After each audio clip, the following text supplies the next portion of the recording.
জুলাই গণ অভ্যুত্থানের প্রেক্ষাপটে গঠিত এই সংসদ স্বাভাবিকভাবে তার নির্বাচনী প্রক্রিয়া আসেনি। এটি একটি প্রেসিডেন্সিয়াল অর্ডারের মাধ্যমে এসেছে। এই অর্ডারটি জারি করা হয়েছে 13 নভেম্বর 2025। এই অর্ডার অনুযায়ী এখানে 15টা নির্দেশিকা আছে। এর মধ্যে 3 থেকে 15 এই বিষয়গুলো হচ্ছে জুলাই সনদ এবং গণভোটের সাথে সম্পর্কিত। 10 নম্বর এই অর্ডারের 10 নম্বর বিষয়টা উল্লেখ করা হয়েছে পরিষদের অধিবেশন আহ্বান, কোরাম, ভোটদান ইত্যাদি সংসদ নির্বাচনের ফল ঘোষিত হওয়ার 30 পঞ্জিকা দিবসের মধ্যে যে পদ্ধতিতে জাতীয় সংসদের প্রথম অধিবেশন আহ্বান করা হইবে, অনুরূপ পদ্ধতিতে পরিষদের প্রথম অধিবেশন আহ্বান করা হইবে। আমার বিষয়টা এখানেই কনসার্নের। আজকে 30তম পঞ্জিকা দিবস, কিন্তু এর মধ্যে এই অধিবেশন আহ্বান করা হয়নি।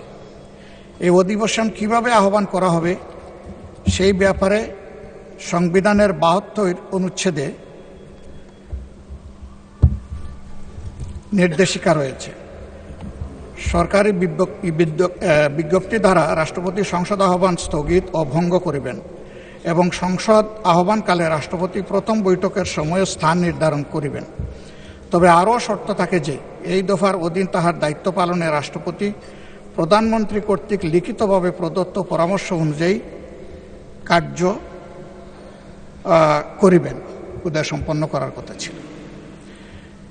এখন আমরা ধরে নিচ্ছি নিশ্চয়ই মাননীয় প্রধানমন্ত্রীর লিখিত পরামর্শের কারণেই রাষ্ট্রপতি এই সভা আহ্বান করেছেন।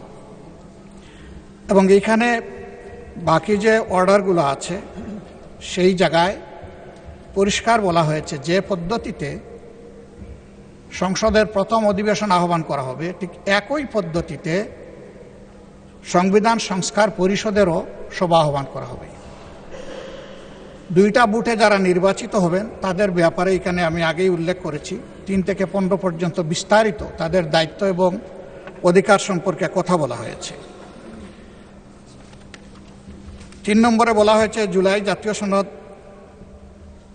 সনদে অন্তর্ভুক্ত সংবিধান সংস্কার বিষয়ে গণভোট। জনগণের সার্বভৌম ক্ষমতা প্রয়োগের উদ্দেশ্যে এই আদেশ এবং জুলাই জাতীয় সনদের সংবিধান সংস্কার সম্পর্কিত অংশ গণভোটে উপস্থাপন করা হবে। 4 নম্বরে বলা হয়েছে গণভোটে নিম্নরূপ প্রশ্ন উপস্থাপন করা হবে। যে 4টা প্রশ্ন ব্যালটের মধ্যে ছিল সেটা আর আমি উল্লেখ করতে যাচ্ছি না। 5 নম্বরে বলা হয়েছে গণভোট অনুষ্ঠানে এই আদেশ জারির অব্যবহিত পর অনুষ্ঠিতব্য জাতীয় সংসদ নির্বাচনের দিন এই আদেশ অনুসারে গণভোট অনুষ্ঠিত হবে। এটা হয়ে গেছে। এবং গণভোটে যারা ভোট প্রয়োগ করেছেন তাদের মধ্যে প্রায় 70% মানুষ হায়ের পক্ষে ভোট দিয়ে তারা সংস্কারের পক্ষে রায় দিয়েছেন। 6 নম্বরে গণভোট অনুষ্ঠানের জন্য আইন প্রণয়ন। গণভোট অনুষ্ঠানের লক্ষ্যে নির্বাচন কমিশন কর্তৃক প্রয়োজনীয় ব্যবস্থা গ্রহণের উদ্দেশ্যে যথোপযুক্ত আইন প্রণয়ন করা হবে। এটাও হয়ে গেছে। সংবিধানের সংস্কার পরিষদ গঠন, উহার কার্যাবলী এবং বিলুপ্তি।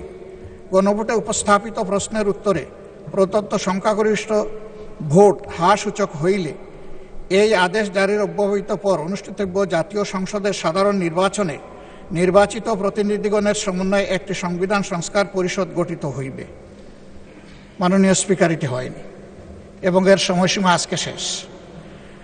যাহা সংবিধান সংস্কার বিষয়ে সকল ক্ষমতা প্রয়োগ করিতে পারিবে। খ, উক্ত নির্বাচনে নির্বাচিত প্রতিনিধিগণ একসাথে জাতীয় সংসদের সদস্য হিসাবে এবং এই আদেশ অনুসারে সংবিধান সংস্কার পরিষদের সদস্য হিসাবে দায়িত্ব পালন করিবেন। এই সুযোগ আমরা পেতে চাই।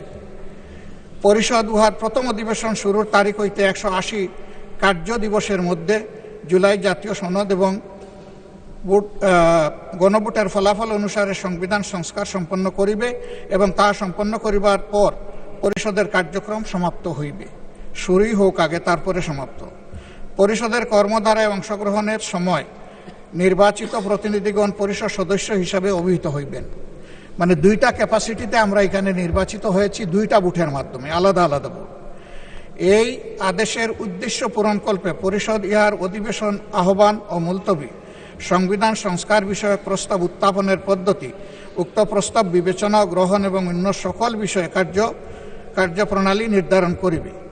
জাতীয় সংসদ সচিবালয় পরিষদকে সাচিবিক সহায়তা প্রদান করিবেন।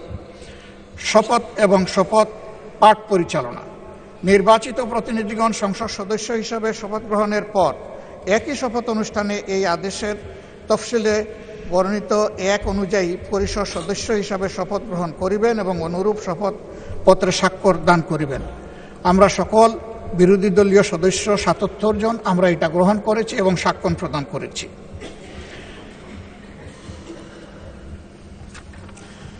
দশে আমি আগেই উল্লেখ করেছি, সংসদ নির্বাচনের ফল ঘোষিত হওয়ার 30 পঞ্জিকা দিবসের মধ্যে যে পদ্ধতিতে জাতীয় সংসদের প্রথম অধিবেশন আহ্বান করা হইবে, অনুরূপ পদ্ধতিতে পরিষদের প্রথম অধিবেশন আহ্বান করা হইবে। ধন্যবাদ মাননীয় বিরোধী দল নেতা, আপনার কথা আমরা বুঝতে পেরেছি। জি, এখন আমি ট্রেজারি বেঞ্চ থেকে এই সম্পর্কে বক্তব্য আশা করছি। ধন্যবাদ মাননীয় স্বরাষ্ট্রমন্ত্রী। মাননীয় স্পিকার, আপনাকে ধন্যবাদ। প্রথমত আমি প্রশ্ন রাখব, মাননীয় বিরোধী দলীয় নেতাকে কোন বিধিতে এই সময় বিফোর 71 অ্যালাউ করেছেন? This is my point of order. Second হচ্ছে, যদি জরুরি জনগুরুত্বপূর্ণ বিষয়ে কোনো মুলতবি প্রস্তাব আনতে হয়, সেটার জন্য বিধি আছে, সেই বিধিতে কোনো নোটিশ তিনি দিয়েছেন কিনা রুলস অফ প্রসিডিউর 62 অনুসারে। তৃতীয় প্রশ্ন হচ্ছে, যদি জরুরি জনগুরুত্বপূর্ণ বিষয়ে কোনো সংক্ষিপ্ত আলোচনা করতে হয়, সেই বিষয়ে বিধি 68 অনুসারে কোনো নোটিশ দিয়েছেন কিনা, এটা হচ্ছে আপনার প্রতি আমার প্রশ্ন। তারপরেও যেহেতু আপনি অ্যালাউ করেছেন, মাননীয় বিরোধী দলীয় নেতা যেহেতু কিছু প্রশ্ন উত্থাপন করেছে, জাতির উদ্দেশ্যে কিছু কথা বলতে হয়, না হলে পরিষ্কার হবে না। তিনি পুরো জুলাই জাতীয় সনদ সংবিধান সংস্কার বাস্তবায়ন আদেশ 2025 টপ টু বটম পড়েছেন, এ টু জেড। এটা আদেশ নম্বর বিধি 68 অনুসারে কোনো নোটিশ দিয়েছেন কিনা, এটা হচ্ছে আপনার প্রতি আমার প্রশ্ন। তারপরেও যেহেতু আপনি অ্যালাউ করেছেন, মাননীয় বিরোধী দলীয় নেতা যেহেতু কিছু প্রশ্ন উত্থাপন করেছে, জাতির উদ্দেশ্যে কিছু কথা বলতে হয়, না হলে পরিষ্কার হবে না। তিনি পুরো জুলাই জাতীয় সনদ সংবিধান সংস্কার বাস্তবায়ন আদেশ 2025 টপ টু বটম পড়েছেন, এ টু জেড। এটা আদেশ নম্বর 1/2025 13 নভেম্বর। আমি হাউসের বাইরে বিভিন্ন জায়গায় আলোচনায় বলেছিলাম, রাষ্ট্রপতি অধ্যাদেশ জারি করতে পারেন যখন হাউস সেশনে থাকে না, আর্টিকেল 93 অনুসারে। এবং এই আর্টিকেল 93 অনুসারে আপনি দেখবেন, মাননীয় স্পিকার, ক্লজ কতে 93(1) ক্লজ ক লেখা আছে, সংবিধানের ধারা পরিবর্তন হবে বা সংবিধান পরিবর্তন হবে, এরকম কোনো বিষয় অধ্যাদেশের মাধ্যমে আসতে পারে না, সেটা জায়েজ নাই। রাষ্ট্রপতি অধ্যাদেশও সেটা সংবিধান পরিবর্তনের কোনো বিধান করতে পারেন না। কিন্তু এই যে আদেশ, এই আদেশটা না অধ্যাদেশ না আইন, মাঝামাঝি কি জিনিস, সেজন্য আমি বলেছিলাম এটা হয়তো নিউট্রাল জেন্ডার হতে পারে। এনিওয়ে, এটা আমি অসংসদীয় বা আনপার্লামেন্টারি কোনো শব্দ এখানে ইউজ করতে চাই না, এটা বাইরের বক্তৃতা হলে বলা যেত। এই যে আরোপিত আদেশ যেটা তিনি পাঠ করলেন, এই আদেশের তিনি বললেন সেকশন 3-তে জুলাই জাতীয় সনদে অন্তর্ভুক্ত সংবিধান সংস্কার বিষয়ে গণভোট, এবং বলা হয়েছে সেকশন 10-এ পরিষদের অধিবেশন আহ্বান, কোরাম, ভোটদান ইত্যাদি। অর্থাৎ এটা সংবিধান সংস্কার পরিষদের সদস্য হিসেবে তারা অসাংবিধানিকভাবে শপথ নিয়েছেন বটে, সেই পরিষদের আহ্বানের জন্য তিনি রাষ্ট্রপতির আর্টিকেল 72 অনুসারে কনস্টিটিউশনের অধিবেশন আহ্বানের ঘোষণা চাচ্ছেন এবং তিনি বলেছেন যেহেতু দুইটি কাজ বাদে বাকিগুলো সব প্রাইম মিনিস্টার রিকমেন্ডেশনে প্রেসিডেন্ট করে থাকেন এবং একইভাবে এই সংসদের আহ্বানও তিনি করেছেন প্রধানমন্ত্রীর পরামর্শ অনুযায়ী আর্টিকেল 72 অনুসারে। তো এইখানে প্রেসিডেন্টের ক্ষমতা যে প্রধানমন্ত্রী পরামর্শ দিয়েছেন তিনি জাতীয় সংসদের অধিবেশন আহ্বান করবেন আর্টিকেল 72 এবং স্থান এবং সময় নির্ধারণ করবেন করেছেন। আর্টিকেল 73 অনুসারে তিনি ভাষণ দেওয়ার কথা ভাষণ দিয়েছেন।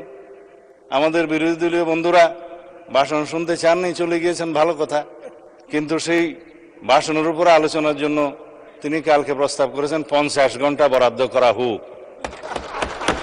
এখন যদি রাষ্ট্রপতির ভাষণের উপর 50 ঘন্টা আলোচনা হয় ভালো, সংখ্যা অনুপাতে সেই সময় বরাদ্দ করা হবে, আমরা অ্যাপ্রিসিয়েট করি। কিন্তু এই যে আর্টিকেল 72 অনুসারে সংবিধান সংস্কার পরিষদের যেখানে অস্তিত্ব না থাকায় প্রধানমন্ত্রীও সেটা পরামর্শ দিতে পারেন না রাষ্ট্রপতিকে, রাষ্ট্রপতিও সেই অধিবেশন আহ্বান করতে পারেন না, বিধায় সে করেননি। তা এখন যদি তাদের প্রশ্ন অনুসারে এই আদেশটা যদি বৈধ হয়, রাষ্ট্রপতি যে আদেশটা জারি করেছেন সেটা যদি সাংবিধানিক হয়, সেটা আমরা এখানে আলোচনা করতে পারি। ইদানিং একটা আলোচিত বিষয় হয়েছে, জুডিশিয়ারিতে সেটা আপিল হয়েছে, রিট হয়েছে, এই সংবিধান সংস্কার বাস্তবায়ন আদেশ এইটা এবং গণভোটের সার্টেন পোর্শন কেন আনকনস্টিটিউশনাল ডিক্লেয়ার করা হবে না সেই মর্মে রুলও জারি করা হয়েছে শুনলাম। এখানে হয়তো জুডিশিয়ারির মতামত দিবে, বাট জুডিশিয়ারির মতামত এই সোভারেইন পার্লামেন্টের উপরে কখনো বাইন্ডিং না। কিন্তু এই সোভারেইন পার্লামেন্ট কখনো আবার এমন কোনো আইন প্রণয়ন করতে পারে না যেটা জুডিশিয়ারিতে যে চ্যালেঞ্জ হয়ে নাল অ্যান্ড ভয়েড হয়ে যাবে, ultra violence to the constitution হয়ে যাবে।